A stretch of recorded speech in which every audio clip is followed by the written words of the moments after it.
এই যে রমজান মাস সামনে আসে দেখে নিয়েন, বহু ব্যবসায়ী তাহাজ্জুদ পড়বে, তারাবিও পড়বে, মসজিদে গিয়ে ফটর ফটর করা শুরু করবে, লাইট নাই কেন, এসি নাই কেন, ফ্যান চলে না কেন, বড় বড় কথা। সারা বছর তো মসজিদে আসে নাই, তারাবি নামাজে আসবে। আবার দেখবেন অনেকে সারাদিন তো মসজিদ নাই, জুমার দিনে যায়, জুমার দিনে গিয়ে বলে, এই ইমাম সাহেব ওটা করেন নাই কেন, এই মুয়াজ্জিন সাহেব এটা করেন নাই কেন। আছে না এমন লোক? এই শ্রেণী মানুষ আছে দেখবেন, এরাই ফটর ফটর বেশি করে রমজান মাসে। রমজান মাসে দেখবেন নামাজে তারাবিও পড়বে, মাপেও কম দিবে। এরকম লোক আছে না? মাপে যারা কম দেয়, এই পাপের কারণে সমাজের মধ্যে দুর্ভিক্ষ নেমে আসে। আমাদের অর্থনৈতিক অবস্থা এমন জায়গায় দাঁড়িয়ে আছে না, দুর্ভিক্ষ যদি চলে আসে অবাক হওয়ার কিছু নাই। দুর্ভিক্ষ চলে আসলে আপনার অবাক হতে পারেন, আমি অবাক হব না।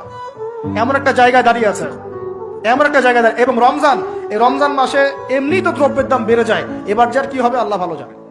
আমার মনে হয়, আমার ভয় হয়, একদম নিম্নবিত্ত মানুষ যারা এবার রোজা রেখে ইফতার যখন করবে, তখন হাত তুলে আল্লাহর কাছে বদদোয়া করা শুরু করবে। এটা আমার ভয় হয়। এবার অপেক্ষা করেন, দেখতে থাকেন সামনে কি হয়। প্রতিটা পণ্যের দাম অলরেডি বাড়া শুরু হয়ে গেছে। কিছু কিছু বৈশ্বিক কারণ আছে, এগুলোর কারণে যেমন বাড়ছে, আবার কিছু কিছু আমাদের নিজস্ব মানবসৃষ্ট কারণ আছে, এই কারণেও বাড়ছে। মানবসৃষ্ট কারণগুলো বুঝতে হলে আপনাকে বেসিক কিছু অর্থনীতি বুঝতে হবে। এটা পড়াশোনা করেন, দেখবেন আমি গত লেকচারে বলেছিলাম। আল্লাহ রাব্বুল আলামিন আমাদের সবাইকে হালাল খাওয়ার তৌফিক দান করুন। সমাধান কি তাহলে? সমাধান হচ্ছে অপচয় কমাতে হবে। 5টা খেজুরে ইফতার হয়ে গেলে 6 নম্বর খেজুর দান করে দেন, 6 নম্বর খেজুর দান করে দেন। সদকাগুলো বেশি বেশি বাড়িয়ে দেন। এই যে মানুষগুলো খেতে পারবে না, ওদের ঘরে ঘরে গিয়ে ইফতারগুলো পৌঁছে দেন, মাসের বাজার করে দেন। যাদের সামর্থ্য আছে, জাকাত ফরজ হয়েছে, জাকাতগুলো দিয়ে দেন। আল্লাহ পাক তৌফিক দান করুন।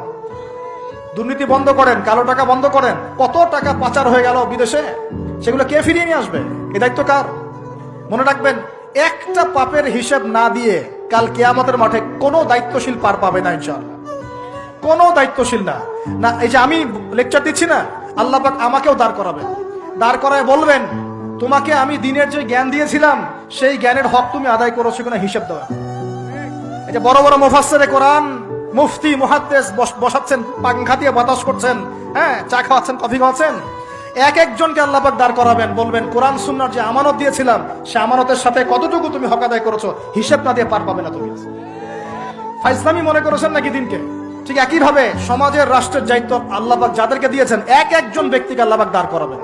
দাঁড় করে জিজ্ঞাসা করবেন, কোন কোন জনগণের কোন কোন হক তুমি নষ্ট করেছো, কার কার হক দিয়েছো, কার কার দাও নাই, সবার সামনে হিসাব দাও, তারপর জান্নাতে যেতে পারবে। এত সহজ না।